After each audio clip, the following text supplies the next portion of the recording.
I want to get a little more color from you on what 2020 looks like, because we know that growth is set to slow and the economy and markets no longer have the tailwind of interest rate cuts from the Federal Reserve. What do animal spirits look like as we get into the thick of 2020?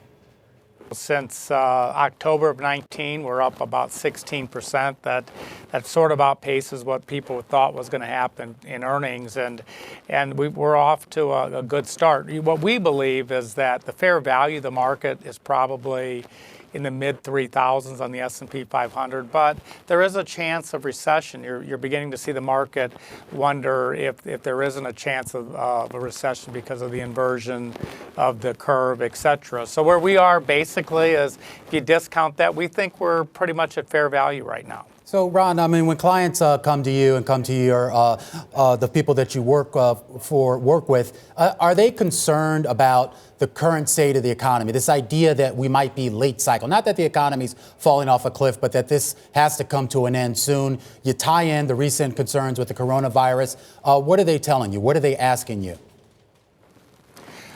Anytime you're this apparently late in a cycle, there's no reason that we have to run into a recession. But certainly people look at how long this has been going on and wonder, is it going to end? You take other uncertainties like the coronavirus, and of course that raises some uncertainty. Is that we've had a good run.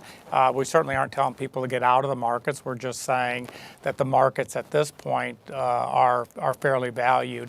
And if we avoid a recession, which I personally think that we're not going to see a recession in the next year, then I think this market has more room to go up.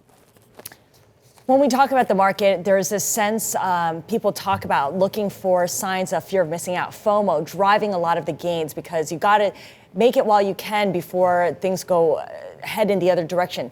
Do you get any sense that there's FOMO when it comes to deal making, when it comes to companies wanting to sell shares or sell debt?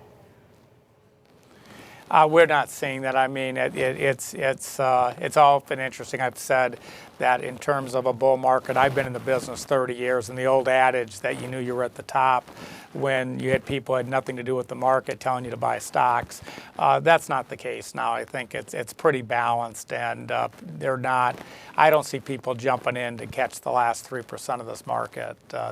That's not my sense. And I think corporations have been balanced. We are in an environment where everyone is trying to come to grips with lower rates for much longer than what anyone thought. And those low rates and high liquidity support equity prices and probably longer than what people think.